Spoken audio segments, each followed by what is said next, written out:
Alhamdulillah wassalatu wassalamu ala Rasulillah. Rabbi yassir wa la tu'assir, Rabbi tammim bi khair.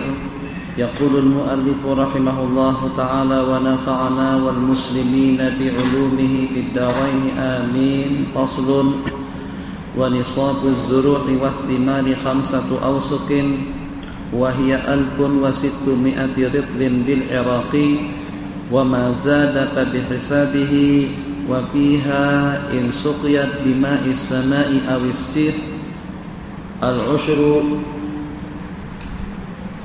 وإن سقيت بدولاب أو بنضح نصف العشر ثم قال فصل. Kemarin sudah kita sebutkan harta kekayaan yang wajib kita zakati. Satu, duit berupa emas dan perak. Yang kedua, binatang ternak. Yang ketiga, tanam-tanaman, buah-buahan.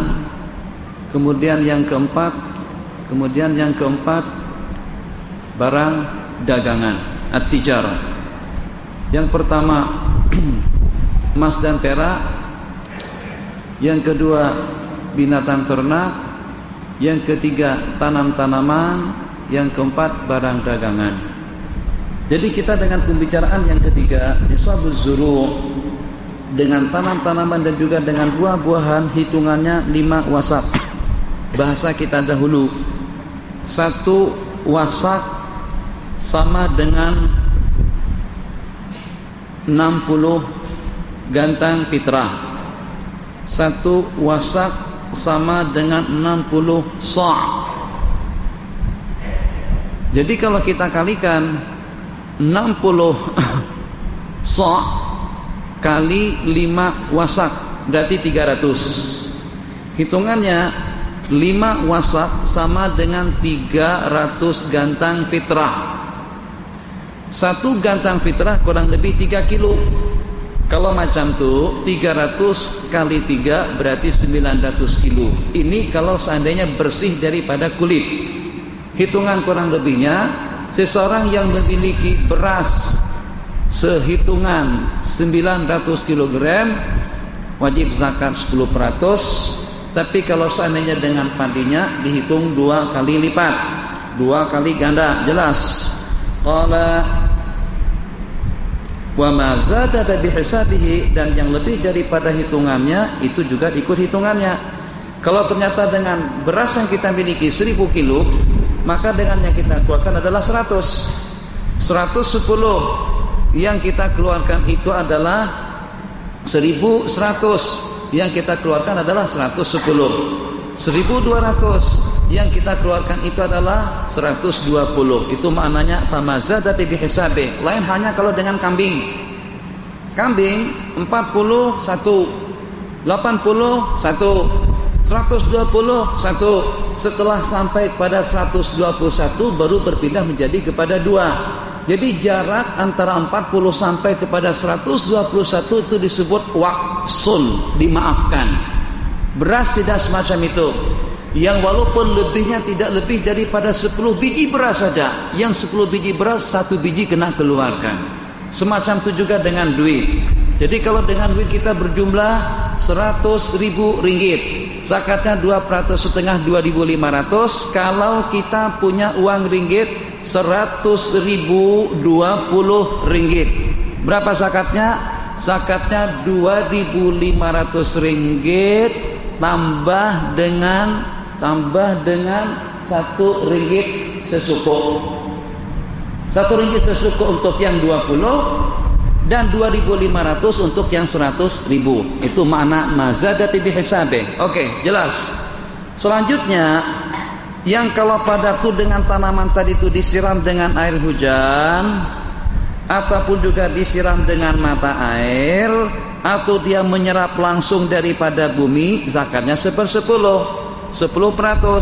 Tapi kalau seandainya disiram dengan dolab, dengan perantaran binatang yang berkeliling, binathin, ataupun juga dengan hewan yang menariknya, maka dengan zakat yang nisful usyri.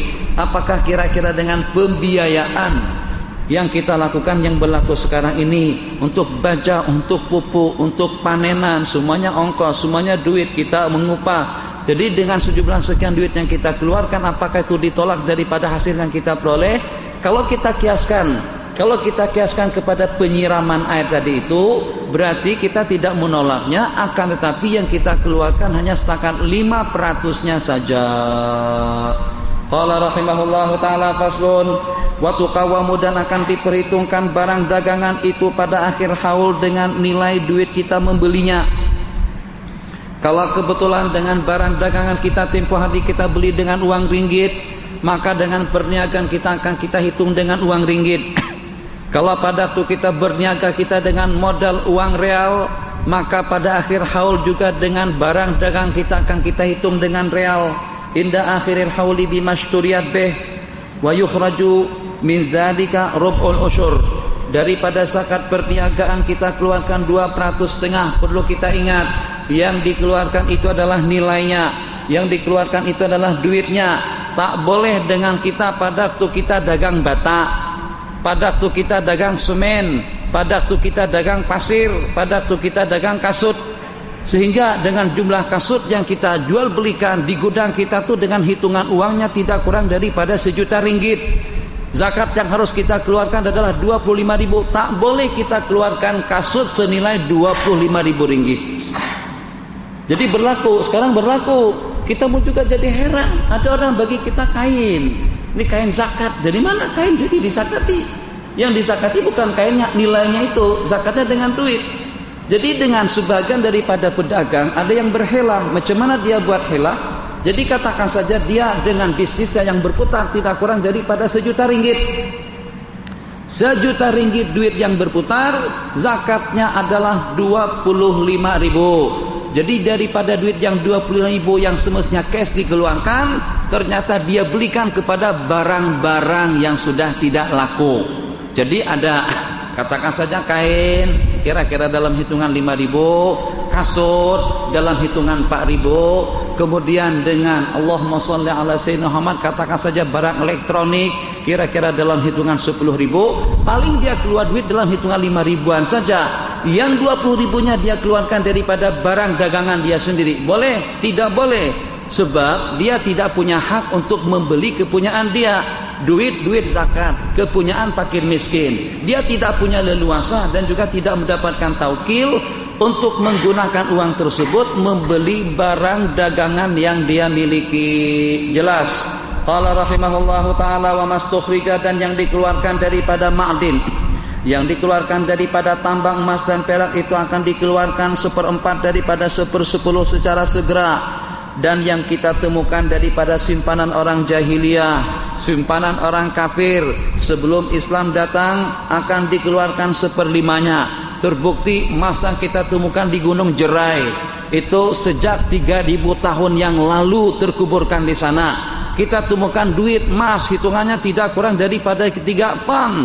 Selidik punya selidik, ternyata itu sejak zaman Fir'aun pada waktu hijrah ke Malaysia misalnya. Jadi dengan emas yang kita temukan tadi itu 1/5-nya, 20% harus kita berikan kepada fakir miskin, dan yang selebihnya itu akan menjadi hak milik kita. Masih ingat tak? Dahulu ada orang menjanjikan kita akan dapat duit 400 ringgit atau 400.000. Ada dalam 5 tahun yang lepas. Katanya diproses tapi daripada duit Irak atau daripada duit mana, yang sehingga yang jadi mangsa ramai juga pada waktu itu. Itu macam mana dapat harta karun. Qala faslun, dan diwajibkan kita mengeluarkan zakat fitrah dengan 3 syarat. Islam yang pertama, dengan tenggelam matahari hari terakhir daripada bulan Ramadan, wa wujudul fadli an qutihi wa quti iyali fi dzalikal yaum, dan juga dia memiliki kelebihan daripada keperluan yang diperlukannya dan juga keperluan daripada anak keluarganya pada hari itu. Wa yuzaki, dan dia wajib mengeluarkan zakat untuk dirinya sendiri dan juga kepada keluarga yang wajib infak, wajib dia menafkahinya. Hitungan 1 sok daripada makanan pokok di daerah dia sendiri seperti beras atau gandum. Hitungannya 5 artalin wa sulusin, 5 artalin wa sulusun bil iraqi. Apa pula? masalah zakat fitrah. Pertanyaan, zakat fitrah wajib kalau pada itu dengan seseorang menemukan dua sebab. Sebab yang pertama Ramadan dan sebab yang kedua memasuki detik pertama daripada bulan Syawal. Syawal. Jadi yang pertama, kalau dengan seseorang tadi itu menemukan satu lahzah, apalagi kalau lebih, apabila seseorang menemukan satu lahzah daripada bulan Ramadan dan juga satu detik daripada bulan Syawal, apabila terhimpun antara dua waktu tersebut, antara Ramadan dengan Syawal, antara Ramadan dengan malam Lebaran, maka dengan zakat fitrah wajib dikeluarkan. Timbul dua masalah. Masalah yang pertama, kalau kebetulan dengan seseorang tadi itu meninggal dunia kira-kira satu detik sebelum azan maghrib dikumandangkan. Allahu Akbar, Allah. Sebelum azan dikumandangkan, istrinya melahirkan. Sebelum azan dikumandangkan, orang tuanya meninggal dunia. Siapa yang wajib dizakati dan siapa yang tidak?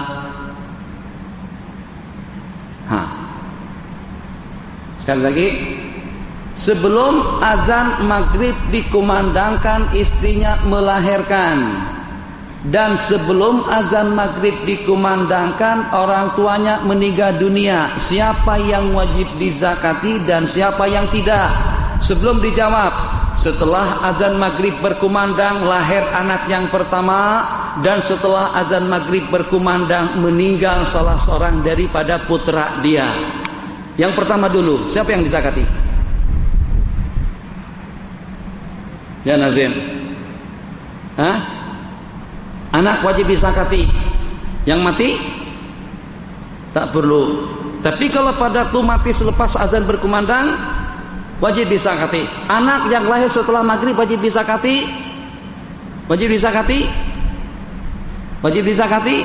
Tidak. Kenapa? Sebab dia tidak menyempati detik pertama daripada bulan Ramadan. Ingat kaidah kita tadi itu, yang menghimpunkan antara dua waktu, yang menghimpunkan antara dua waktu, Ramadan dengan Syawal, Ramadan dengan detik pertama daripada malam Lebaran, itu saja yang wajib untuk mengeluarkan zakat fitrah. Jadi kalau seandainya dengan seseorang sebelum azan maghrib meninggal dunia, dia tidak wajib dizakati. Kalau seandainya dengan kanak-kanak lahir setelah azan maghrib, dia juga tidak wajib dizakati.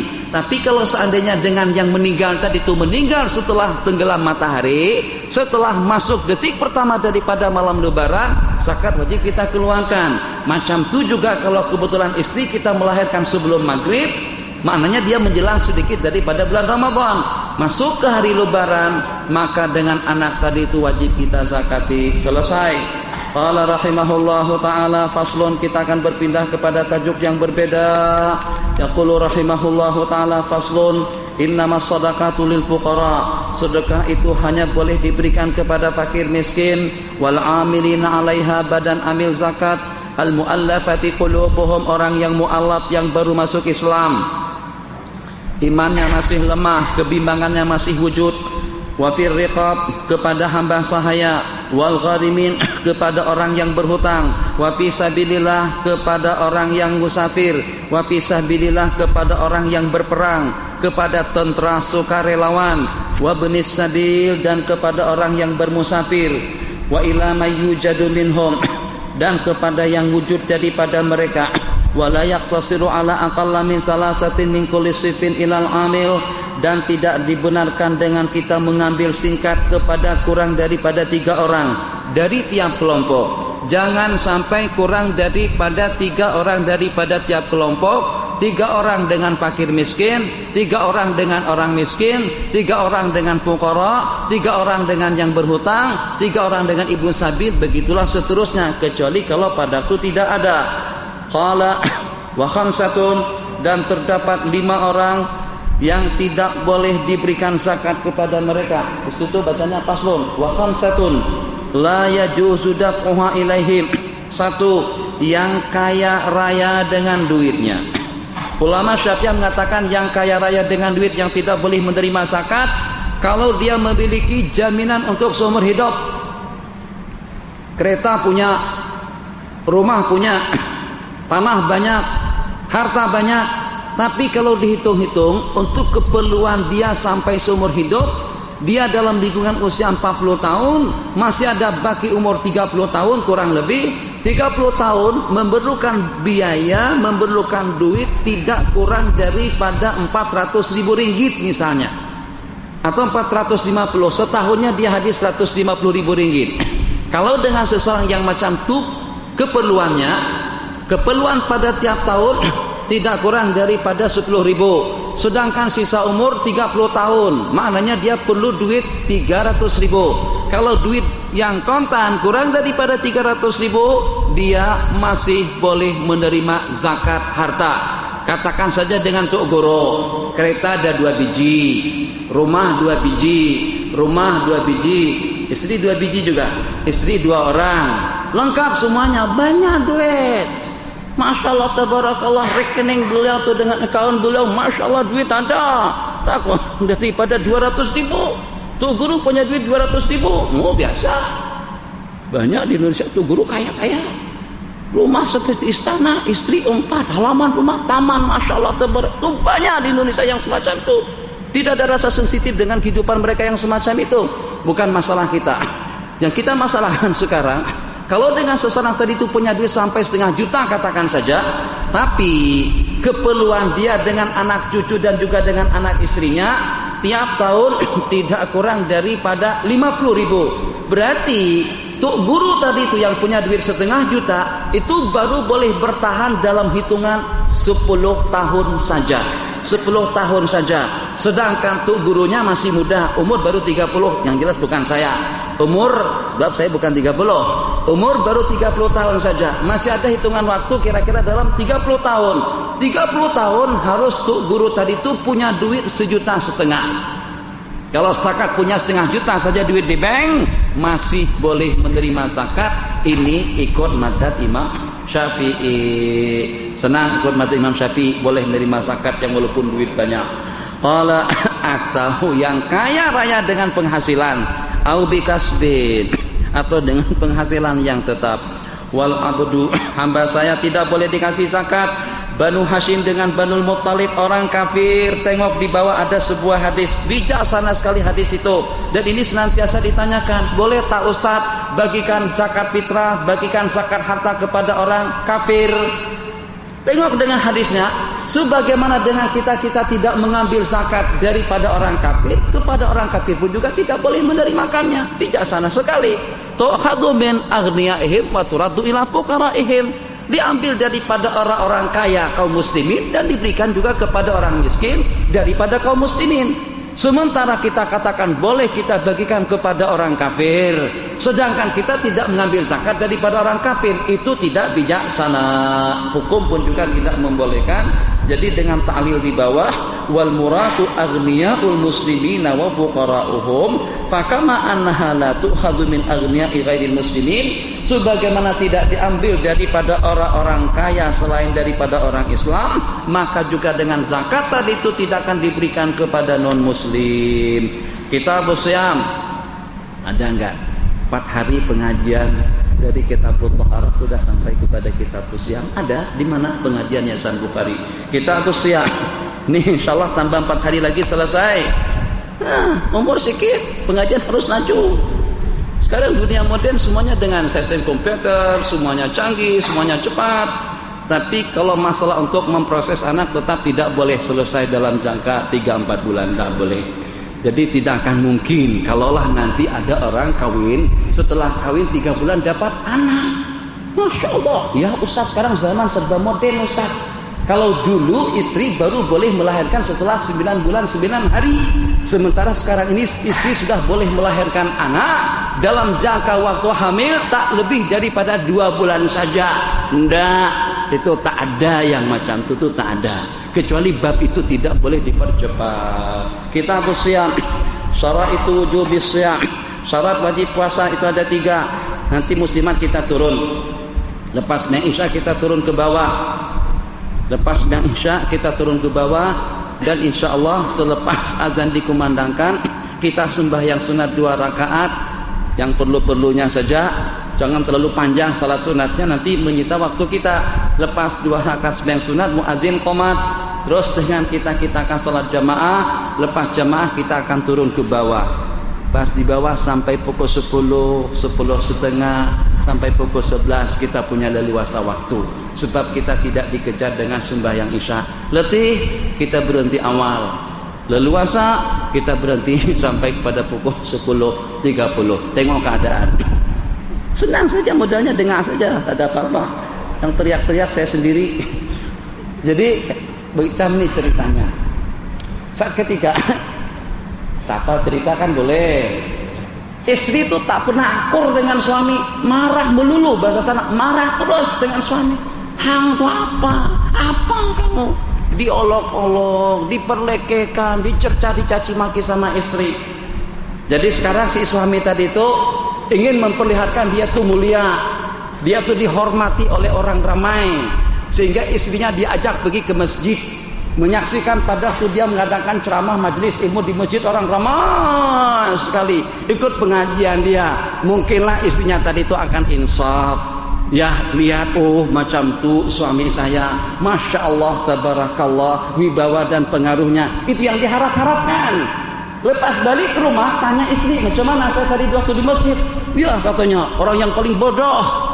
Orang pada diam semuanya, Anda saja yang cakap teriak-teriak. Astagfirullahalazim. Yang diharap-harapkan balik ke rumah istri akur. Nah, otonya tambah marah lagi dia. Katanya orang diam semuanya, tadi yang ngomong, tadi yang cakap. Hang saja yang cakap sendirian pada waktu itu. Apa yang dibanggakan? Masalah juga lah kulihal. Itu memang kena salah alamat. Jadi kalau mau kawin istikharah dulu. Kawin dengan siapa? Istikharah 3-4 kali. Jangan jumpa pinggir jalan tuh dekat stasiun bus di situ. Hei, hang mau kawin sama aku? Mau terus kawin? Enggak, bukan macam tuh. Pola Islam yang pertama, balik. Yang kedua, akal. Yang ketiga, dan kemampuan untuk melaksanakan puasa. 4 syarat. Wa faraidu shaumi, dan kepaduan puasa itu juga ada 4. Yang pertama niat, yang kedua menahan diri daripada makanan dan minuman dan juga daripada jima, dan dengan sengaja memuntahkan sesuatu daripada perutnya. Perkara-perkara yang membatalkan puasa 10 macam. Yang membatalkan puasa ada 10. Ma wasala amdan ilal jawfi, sesuatu yang sampai ke dalam rongga atau yang sampai ke dalam kepala. Qala wal hu'natu fi ahadis sabilaini, dan memasukkan sesuatu pada 2 jalan. Air masuk daripada dubur, batal puasa. Sesuatu masuk daripada depan, batal puasa.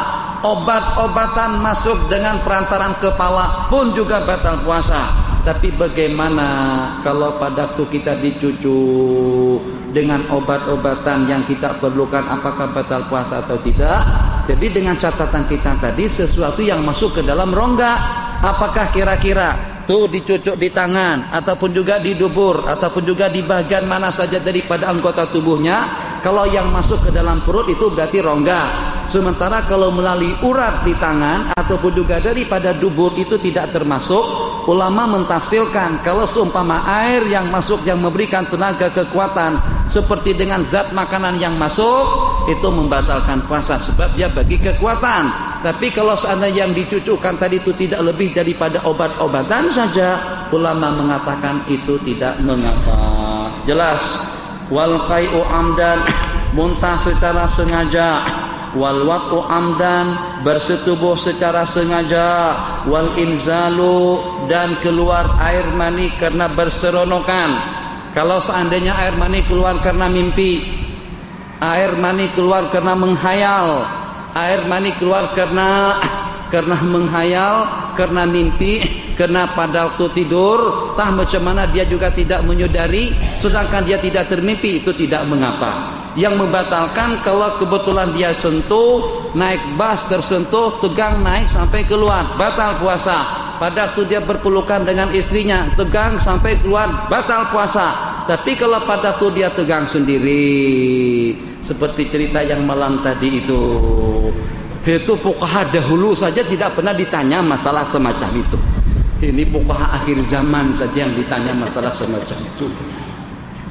Gimana? Sampai ada masalah seperti itu ya. Mungkin tak terpikir barangkali orang pada waktu itu ya. Rasanya ada dalam kitab kita. Ada. Dalamnya ana. Nah, itu saya yang tak baca barangkali. Jawabannya macam mana? Batal. Nah, alhamdulillah tak batal katanya. Yaqulu rahimahullahu taala wal haidu. Haid kalau kebetulan keluar pada waktu dia sedang puasa, walaupun 1 detik sebelum berbuka itu akan membatalkan puasa. Nifas akan membatalkan puasa, gila akan membatalkan puasa, riddah, murtad akan membatalkan puasa. Dan 3 perkara yang disunatkan di waktu puasa: menyegerakan iftar, Allah, cepat-cepat berbuka, jangan ditangguh-tangguhkan lagi, cepat-cepat berbuka. Macam mana dengan muadzin? Allahu akbar, Allahu akbar, Allahu akbar, Allahu akbar. Mana ayat? Asyhadu an la ilaha illallah. 1 gelas sirap habis. Asyhadu an la ilaha illallah. Kanji habis. Boleh, tak ada masalah. Mana ada syarat kalau pada waktu azan harus tidak boleh makan dan minum? Tak ada. Jadi muadzin dapat pahala sunat. Kalau muadzin di Mekah dia makan dulu baru dia azan. Tapi kesian orang, dia buka lebih awal. Jadi kalau memang ingin mengejar waktu juga, sebelum azan dikumandangkan kan boleh saja makan 1 biji tamar, nanti sambung kembali, atau sambil azan sambil berbuka. Tapi saya rasa muadzin itu akan dipecat oleh jemaah, kan pecat muadzin. Apa hang azan sambil makan? Ya kata muadzin, saya baca fikih, tidak disyaratkan dalam kitab fikih itu azan harus tidak makan. Boleh saja azan sambil makan, perut kenyang azan dikumandangkan. Daripada muadzin makan duluan, makan dulu setelah kenyang baru Allah. Sudah 1/2 jam masuk waktu. Kesian yang puasa, dia tangguhkan. Mohon maaf, agak jengkel sedikit dengan makmum. Atau muadzin tahu situ nanti pada suatu ketika sebelum lagi tenggelam matahari azan duluan. Allah, kan orang ramai tak tahu. Kita pedoman kita dengan muadzin. Allah, buka semuanya. Selepas selesai azan, assalamualaikum, mohon maaf, 1000 maaf, sebenarnya masih 1/2 jam lagi baru masuk waktu. Oh, menyumpah semuanya. Apa tuh muadzin azan sebelum waktu? Macam mana hukumnya? Batal atau tidak puasa kita? Hah? Kenapa batal? Tak sengaja. Bab makan tadi itu sengaja tak sengaja, yang walaupun makannya tidak sengaja, tapi dia sedar makan pada waktu itu. Jadi perbedaan antara sembahyang dengan puasa, tak apa kita lambat sedikit. Kalau pada waktu kita makan banyak di waktu puasa karena kita tidak sedar, karena kita tidak tahu, puasa kita tidak batal. Tapi kalau pada waktu kita makan minum banyak, waktu kita sembahyang kita batal. Kenapa ada perbedaan? Kalau seandainya sampai 1 gelas air ini saya minum di waktu sembahyang, batal sembahyang saya. Tapi kalau seandainya 10 gelas air kita minum dan 3 periuk nasi kita makan, semuanya habis dengan periuknya, selepas dia makan baru dia sadar, tak batal puasanya. Apa bedanya? Bedanya ada tak orang sembahyang sampai tak sedar tu ada tak? Ghairil maghdubi alaihim, apakah tak perasaan dia sedang baca Fatihah terus dia minum, kemudian waktu rokok masih minum juga waktu rokok, apakah tak sedar kamu sedang sembahyang? Tapi kalau pada waktu puasa kita boleh tak sedar, sebab puasa tidak ada cara. Puasa kita baring, puasa kita berjalan, puasa kita duduk. Tapi kalau sembahyang ada gerak yang mengingatkan kita dan akan menyedarkan kita. Jadi katakan saja dengan sujud, seseorang pada duduk antara 2 sujud tidak sedar dia sedang sembahyang, terus dia suap nasi. Selepas dia duduk antara 2 sujud, dia akan sujud kembali. Apakah pada waktu sujud kembali itu masih tak sedar juga dia sembahyang? Masih juga makan sambil sujud? Itu tak ada. Nah, makanya itu kalau seandainya makan banyak di waktu sembahyang batal, makan sedikit alhamdulillah. Makan banyak di waktu puasa, kalaulah sampai kenyang dan bertambah 3 kali sekalipun, puasa tidak batal. Kenapa? Sebab gerak dalam puasa tidak ada sesuatu yang mengingatkan dan yang menyadarkan kita bahwasanya kita sedang puasa. Jelas. Qala 3 perkara yang disunatkan: mempercepat buka, mentakhirkan sahur, watarkul hajri, meninggalkan perkara sia-sia daripada perkataan. Jangan simbang banyak, jangan ngobrol banyak, jangan ngomong banyak. Wa yahrumu siyamu khamsati ayamin, dan diharamkan puasa pada 5 hari, 2 hari raya dan 3 hari tasyrik. Makruh puasa pada hari syak kecuali kalau itu bertepatan dengan hari puasanya. Jadi hari syak itu adalah hari yang ke-30 daripada bulan Sya'ban. Hari ini hari ke-29, besok hari yang ke-30 Sya'ban. Ada yang mengatakan bulan sudah lahir, ada yang mengatakan tidak, tapi pengumuman daripada majelis agama tidak ada. Yang akhirnya dengan kita jadi bimbang. Puasa besok itu hukumnya syak, hukumnya haram, kecuali kalau pada itu